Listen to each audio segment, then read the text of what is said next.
Hi everyone, now let us discuss M1 important topics in each chapter.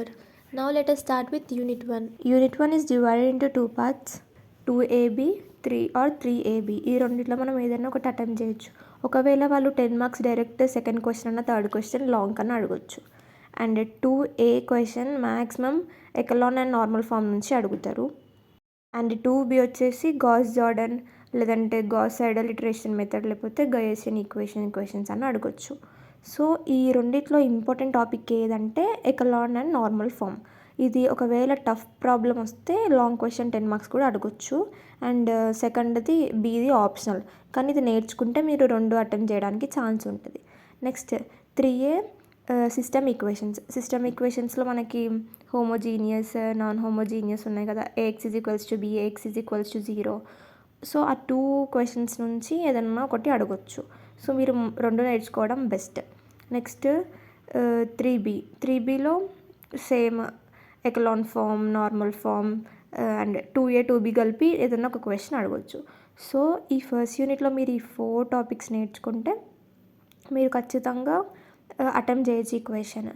And మీరు 2Aలో second క్వశ్చన్లో ఏ question, third క్వశ్చన్లో B question attempt చేస్తే మీకు full marks రావు. ఇక్కడ మధ్యలో 6 ఉంది కదా, సో ఏదన్నా ఒకటి అటెంప్ట్ చేయాలి, పైదన్నా కిందిదన్నా. నెక్స్ట్ యూనిట్ 2, ఇందులో నుంచి కూడా 2 క్వశ్చన్స్ వస్తాయి, 4th question and 5th question. We can attempt 4 or 5, ఏదైనా ఒకటి అటెంప్ట్ చేయొచ్చు. 4th క్వశ్చన్లో ఏ వచ్చేసి eigen values and eigen vectors. ఇది చాలా ఇంపార్టెంట్ టాపిక్. ఇది 7 మార్క్స్ కన్నా అడగొచ్చు, 5 కన్నా అడగవచ్చు, లేదంటే డైరెక్ట్ 10 మార్క్స్ కూడా అడగొచ్చు. 4A eigen values and eigen vectors 7 marks కన్నా 5 మార్క్స్ కన్నా అడిగితే 4B ఖచ్చితంగా ప్రాపర్టీస్ ఆఫ్ ఐగన్ వాల్యూస్ అడుగుతారు. సో మీరు properties of eigen values and eigen vectors నేర్చుకుంటే ఈ క్వశ్చన్ ఫుల్గా అటెంప్ట్ చేయొచ్చు. నెక్స్ట్ 5Aలో క్యాలీ హామిల్టన్ థీరం అడగొచ్చు. అండ్ ఈ క్వశ్చన్లో వాళ్ళు వెరిఫికేషన్ అని అడుగుతారు, లేదంటే A⁴, A⁻10, A⁻3 క్యాలిక్యులేట్ చేయమని అడుగుతారు, లేదంటే A ఇన్వర్స్ క్వశ్చన్స్ కూడా అడగొచ్చు. సో మీరు ఈ టాపిక్స్ అన్నీ నేర్చుకుంటే 5A ఈజీగా అటెంప్ట్ చేయొచ్చు. నెక్స్ట్ 5Bలో quadratic form to canonical form. ఇందులో నేచర్ ఆఫ్ మ్యాట్రిక్స్, సిగ్నేచర్ లేదంటే ఇండెక్స్, ర్యాంక్ ఇవన్నీ ఫైండ్ అవుట్ చేయమని అడుగుతాడు. ఇప్పుడు మీరు ఈ nature of matrix, signature, index and rank నేర్చుకుంటే మీరు 2 మార్క్స్ క్వశ్చన్ కూడా అటెంప్ట్ చేయొచ్చు. Before going to Unit 3, please do subscribe, like and share to your friends. And unit 3లో 6AB or 7AB ఇందులో మనం ఏదైనా ఒకటి అటెంప్ట్ చేయొచ్చు. సో 6th క్వశ్చన్ వాళ్ళు maximum Rolle's theorem, Lagrange's and Cauchy's theorem with including proofs అడగొచ్చు. So మీరు ఇవన్నీ ప్రూఫ్స్తో సహా నేర్చుకోవాలి అండ్ ఎగ్జాంపుల్స్ కూడా నేర్చుకోవాలి. సో మీరు ఈ 3 థీరమ్స్ నేర్చుకుంటే మీరు 6AB 2 అటెంప్ట్ చేయొచ్చు. Or 7AB. సో 7Aలో curve tracing in Cartesian coordinates. ఇది చూడండి మీరు సిలబస్ కాపీలో, ఇది సపరేట్ టాపిక్. ఈ టాపిక్ పక్కా క్వశ్చన్ వస్తుంది. అండ్ B టైలర్స్ థీరం, ఇది ఆప్షనల్. ఒకవేళ ఏ నార్మల్ ఈజీ ప్రాబ్లం ఇస్తే ఖచ్చితంగా B అడుగుతాడు, అప్పుడు Bలో టైలర్స్ థీరం విత్ ప్రూఫ్ అడుగుతాడు.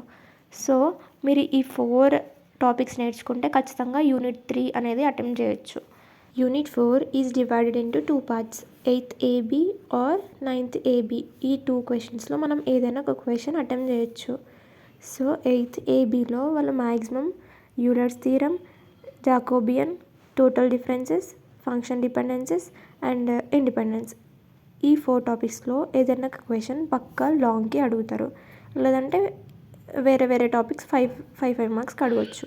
సో మీరు ఈ 4 టాపిక్స్ నేర్చుకుంటే 5th క్వశ్చన్ ఈజీగా అటెంప్ట్ చేయొచ్చు. Next 9th question. 9th A క్వశ్చన్లో వాళ్ళు maxima or minima, 2 variable, 3 variable, Lagrange's ఇందులో ఏదైనా ఒక క్వశ్చన్ అడగవచ్చు. ఒకవేళ లెంతీ క్వశ్చన్, హార్డ్ ప్రాబ్లం ఇస్తే మ్యాక్సిమా మినిమానే అడుగుతారు. అండ్ 9th B వచ్చేసి ఏదైనా ఒక ప్రాబ్లం అడగవచ్చు. సో మీరు ఒకవేళ 9th B ఏ క్వశ్చన్ ఇస్తారో, ఏ టాపిక్ నుంచి ఇస్తారో తెలియదు కాబట్టి జస్ట్ ఈ Euler's, Jacobian, total difference, function dependences, independence and maximum minima topics నేర్చుకుంటే యూనిట్ 4 ఎలా వచ్చినా అటెంప్ట్ చేయొచ్చు.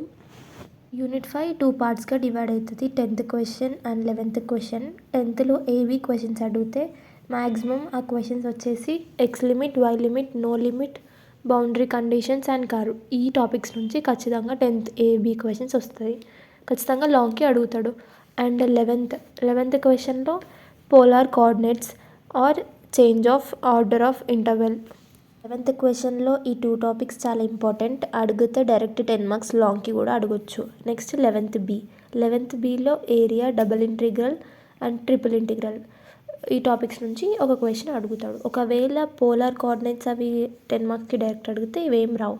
సో ఇప్పుడు ఇవన్నీ లాంగ్స్ నేర్చుకుంటే ఖచ్చితంగా 60 మార్క్స్ వస్తాయా అంటే ఖచ్చితంగా రావు. ఎందుకంటే ఈ టాపిక్స్ అన్నీ మీరు నేర్చుకుంటే జస్ట్ 40 అలా అటెంప్ట్ చేయొచ్చు. ఎందుకంటే మీకు 2 మార్క్స్ క్వశ్చన్స్ పార్ట్ ఏలో డిఫరెంట్ టాపిక్స్ నుంచి అడుగుతారు. మీరు ఓన్లీ ఈ టాపిక్సే నేర్చుకుంటే మీరు 2 మార్క్స్ క్వశ్చన్స్ అటెంప్ట్ చేయలేరు.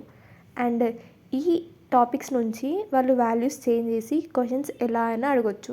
సో మీరు ఈ టాపిక్స్ అనేటివి ఇంపార్టెంట్. సో పర్ఫెక్ట్గా నేర్చుకోండి. And previous years question papers కూడా సాల్వ్ చేసి చూసుకోండి. ఇంకా మీకు ప్రీవియస్ ఇయర్స్ క్వశ్చన్ పేపర్స్ కావాలంటే మన యూట్యూబ్ ఛానల్ షార్ట్స్లో ఉన్నాయి, వెళ్ళి చెక్ చేసుకోండి. ఇంకేమైనా డౌట్స్ ఉంటే కామెంట్స్లో పెట్టండి. మాకు టైం లేదు, మేము ఇవేమీ చేయలేము, టాపిక్స్ అన్నీ కవర్ చేయలేము, పాస్ అవుతామో ఫెయిల్ అవుతామో అని డౌట్ ఉంది అంటే నేను చెప్పిన టాపిక్స్ నేర్చుకోండి. మీకు మ్యాక్సిమం 40 to 50 మార్క్స్ వస్తాయి ఖచ్చితంగా. అండ్ మీరు కరెక్ట్ సాల్వ్ చేయాలి సొల్యూషన్ వచ్చేటట్టు.